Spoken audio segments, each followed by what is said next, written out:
Hello students, welcome once again in the physics online lectures. In the last lectures, we have discussed the grand canonical ensemble. What is particular about the grand canonical ensemble?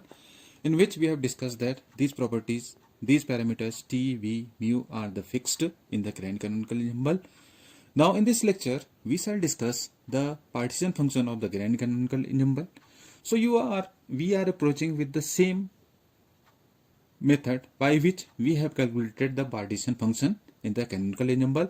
Now you can just say that in the canonical ensemble there was an equilibrium between a system and the heat reservoir. In the canonical ensemble there was an equilibrium between a system and heat reservoir. Now it is quite different in the sense that because we have assumed that in the grand canonical ensemble you just say that these parameters t, b, mu, these are the fixed one. At the same time here this term energy is going to vary and it can take values from E0 to infinity. Simultaneously, number of particles are also going to take the values from 0 to infinity at the same time. So you can just say that this in the grand canonical ensemble it is showing an equilibrium between a system and a particle energy reservoir, because the particle at the same time this energy, that's why I have written here the particle energy reservoir. In the canonical, it was just only the heat reservoir, because only the energy was the variable quantity and it was changing from this 0 to infinity. Here, number of particles at the same time, energy is going to be variable quantity. That's why it is interaction or equilibrium between a system and particle energy reservoir. It is the about grand canonical ensemble. As we have discussed, in the grand canonical ensembles, the walls we just take as conducting, rigid and penetrable wall. We just take in the grand canonical, the boundaries of the systems in the canonical ensemble are separated by conducting, rigid and penetrable wall. And one basic thing you have to just consider, this is an equilibrium between a system and particle energy reservoir. For calculating the partition functions, as we have applied the approach in the canonical ensemble, now in this case, in calculating the partition function for the grand canonical ensemble, we are approaching with the same method. You can just see. Now you can just see that we have taken the system which is designated by this A, and the parameters are given by this number of particles nr, this energy Es, and the temperature T here. Now this system is immersed in a large reservoir which can just take both the exchange of energy as well as particles. You can just say that we have immersed this our system A in a large heat reservoir which can exchange both particle as well as particles. And for the heat reservoir, these parameters are nr dash, this Es dash, and this T here. Now this is, you can just show that this is the exchanging both energy and particle. Now keeping system and heat bath in equilibrium at common temperature T and common chemical potential mu. By this, what is that? Because both energy and the particle are going to exchange, so that they will attain at a fixed temperature this common temperature T, and at the same time the chemical potential mu will be the constant at common chemical potential mu. Now in this case you can just say heat bath, heat reservoir which we are taking is very large, having a large heat capacity. Now this for the composite system, which is composite system A naught, which is combination of this A plus A dash. Now it is, you can just say the composite system together is completely isolated. How? Such that if at any time this system A has energy, this you can just say ER, and number of particles, this is NR. And heat bath, you can just say that this have the energy. You can just say that what is the energy? It is here. Now here the energy, this is Es, and number of particles for the system we have the energies values. In this case this is Es and number of particles are Nr. Similarly, now for the heat reservoir A dash, we have this energy is represented by Es dash and number of particles are Nr dash. Now the total energy, you can just say that what is the total energy and number of particles. In such that case it is constant. That's why it is completely isolated. Composite system is completely isolated, because you will just see that this Es, this is the energy of the system, plus this Es dash it is equals to E naught. This is the energy of the composite system and it is constant here. Similarly, we can just write about number of particles of the system, which is nr plus this nr dash, this is equals to n naught, and it is the constant for, you can just remind, this is, suppose we have equation 1 and equation 2 having these parameters, means this energy for the composite system it is constant and number of particles for the composite system it is going to be constant. And here in this diagram you will just see that we have represented a heat reservoir A dash at equilibrium system A at temperature T and common chemical potential, this is mu. Now since we are saying that heat bath is very large, so this energy of the system ES, it is very less as compared to the energy of the composite system. Simultaneously, this number of particles, these are number of particles, you can just say nr, it is very less as compared to the n naught here. So we can have just write from here that this ES upon this E naught, this is equals to, we can just write from this, it is equals to 1 minus this ES dash upon this E naught, as this quantity is very less as compared to 1.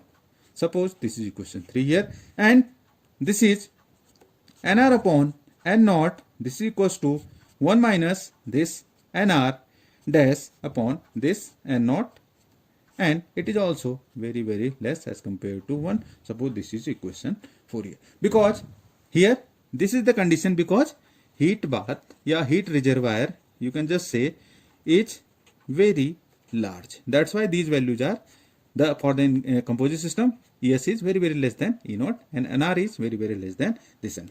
Since you can just say that heat reservoir is very large, the number of state compatible to its with the energy ES dash and the number of particles, what are the for this reservoir, it is the energy is ES dash, for this A dash, this is the reservoir, and what is the particle, this is nr dash. So the number of states, you can just say microstates are represented by omega dash, this is equals to ES dash and nr dash here. Now it is also very large independent of the nature of the reservoir. Now it is to be noted that here larger number of states available to the reservoir, larger is the probability of it assuming energy E dash, ES dash here, and having particle nr dash. So we can just say that the system emerged in a heat reservoir assuming this energy ES and having number of particles nr. So what is the advantage? As per the, you can just see that the principle, as per you can just see from here the principle of equal priori probability. From the equal priori probability, different microstates in the reservoir are equally likely to occur. So the probability PR, which is for the system A, occurring with the energy ES and number of particles nr, it is proportional to the number of microstates which the reservoir has. Our reservoir has this number of microstates are given by omega dash ES dash nr dash. So this probability we can just write PR as, it is proportional to this omega dash times of this ES dash and nr dash here, or more appropriate you can just write in this way, this is omega dash times of E naught minus of this ES here, and this is n naught minus of nr here. This suppose our equation 5. Now taking into consideration the inequalities in the previous about energy as well as number of particles, we can expand this right hand side around this ES dash is equals to E naught, energy of the composite system, and this nr dash is equals to n naught, which means that we have this ES equals to 0 and this nr equals to 0. Now this quantity, this omega dash, it is the number of microstate associated with heat reservoir.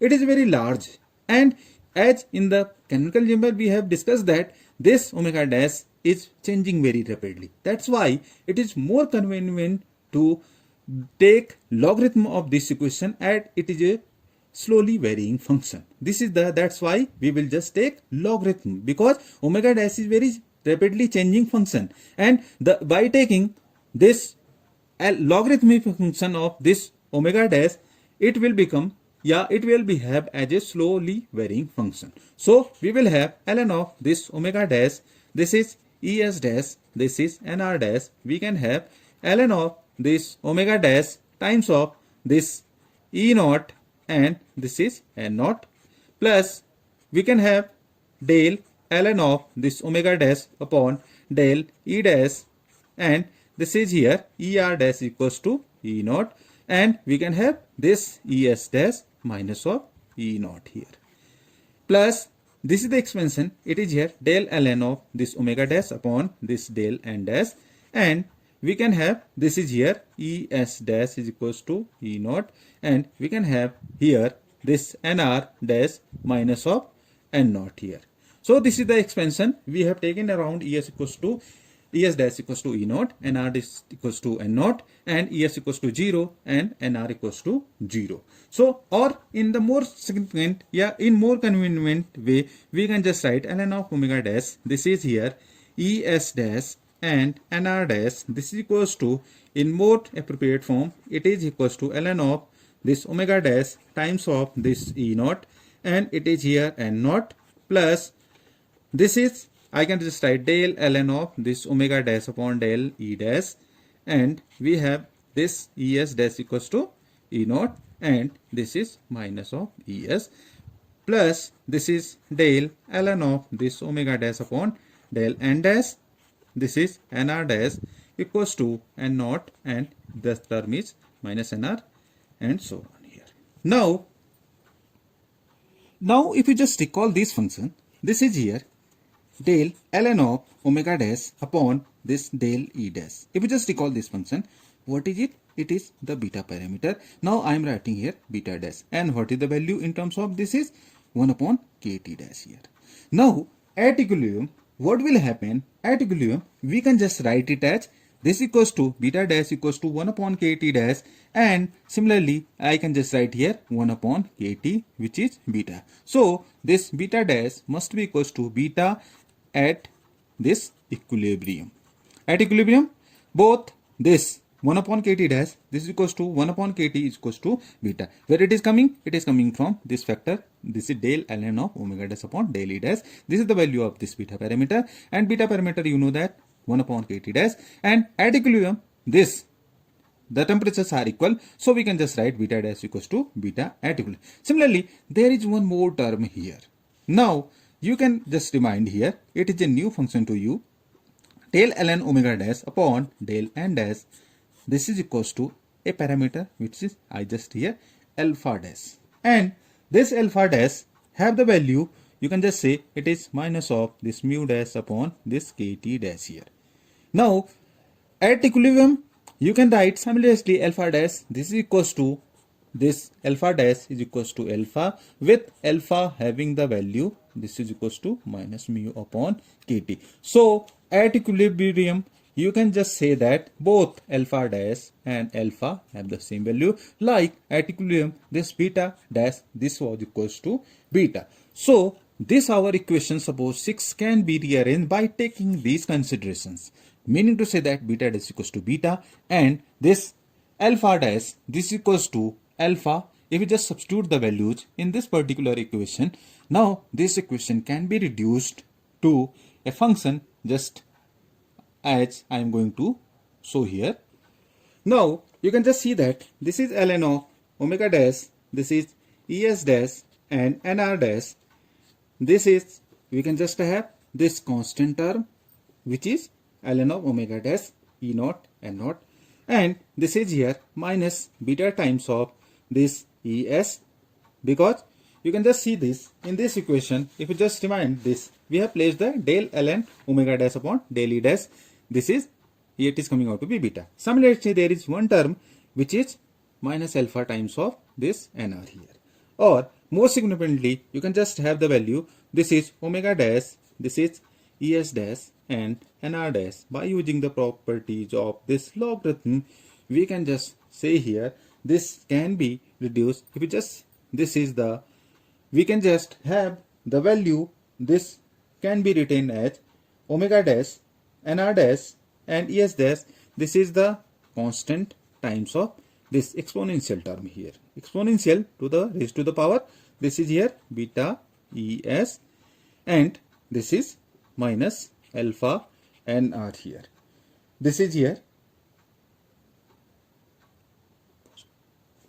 Now you can just see that this is the equation, constant times of e to the power minus beta es minus this is alpha nr.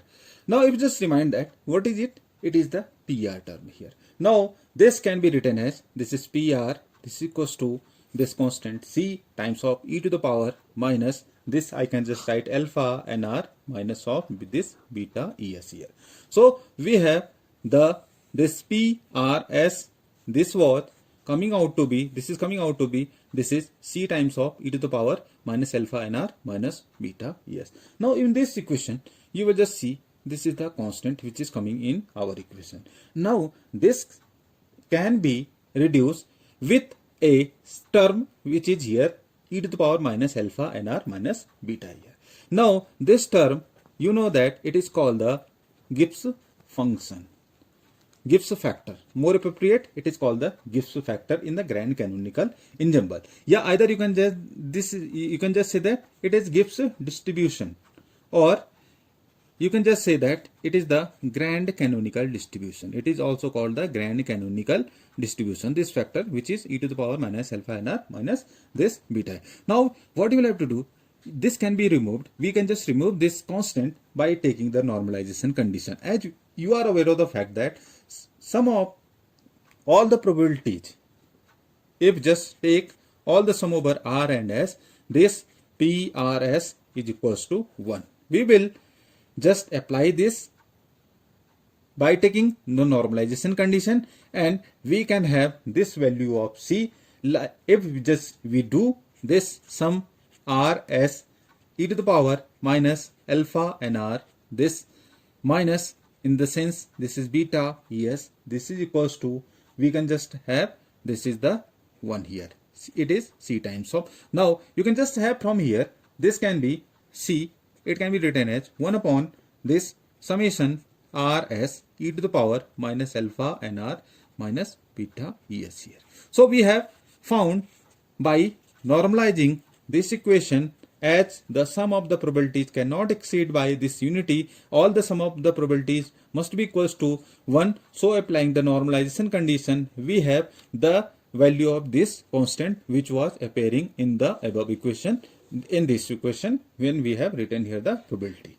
So by substituting the values, we have this PR is equals to, you can just write here e to the power minus alpha nr minus this beta es upon this is summation, this is rs times of e to the power minus alpha nr minus of this beta es here.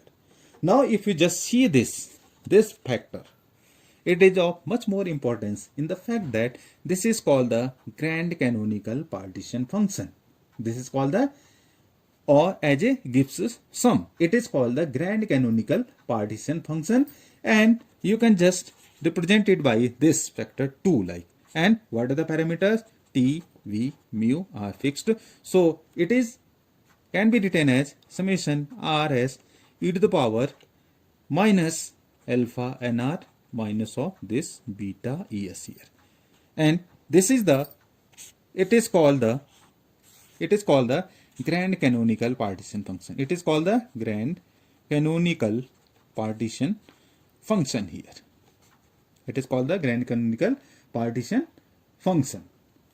This is the partition function about the grand canonical, and it is also z, but it is represented by Hindi letter 2 here, and we will represent is at the partition function in the grand canonical ensemble. As you know that an ensemble of system, all of which are distributed over their state according to equation, this, that is all of which are in thermal and diffuse contact with a heat and particle reservoir, and it is called the grand canonical ensemble. As we have earlier discussed, this grand canonical ensemble, this was the diffuse contact with the as the energy as well as number of particles can exchange. So you can just say that an ensemble, this ensemble, grand canonical ensemble, is a system in which are distributed over their state according to equation, that is all of, according to this equation, that is all of which are in thermal and diffuse contact with a heat and particle reservoir, and it is called the grand canonical ensemble. You can just say that. Now furthermore, you can just see this equation here which we have found for the probability. It is very fundamental ideas of physics has been involving conservation of energy, extensiveness of energy, same times conservation of number of particles, as well as we can just say extensiveness of number of particles, and slow and smooth variation of this ln function, ln omega en. So you can just see there, this ln of omega, what is the advantage of taking this logarithm of this ln omega of number of microstate? Because you can just say that this, by taking this function, it is a slowly varying function. That's why we have, when we are calculating the partition function, we have not taken omega, we have just take here ln of logarithm of omega, because it will become now a slowly varying function. So it is of much more importance, you can just say, independent of the choice of quantum mechanics or classical mechanics. It is applicable very generally. It is applicable very generally. So this is all about the grand canonical, and this is much more important. This equation you have to just consider, which is the equation about the systems which are going to involve particle as well as energy exchange, and this is the partition function. And in this, where it has come from? It has come from when we have calculated this PRS value, probability for the systems, and we have seen that in the denominator, this term summation RS e to the power minus alpha nr minus beta es, this is the partition. What does partition function tells us about? Partition function tells us about how the partition are partitioned, how the energy partition among different energy states. This is the about the partition function. So in this lecture, we have derived the partition function of the canonical ensemble, and we shall in the next lecture discuss about the thermodynamical quantity related with the canonical ensemble. So thank you, thanks to all, thanks for watching. Subscribe the channel. Thanks.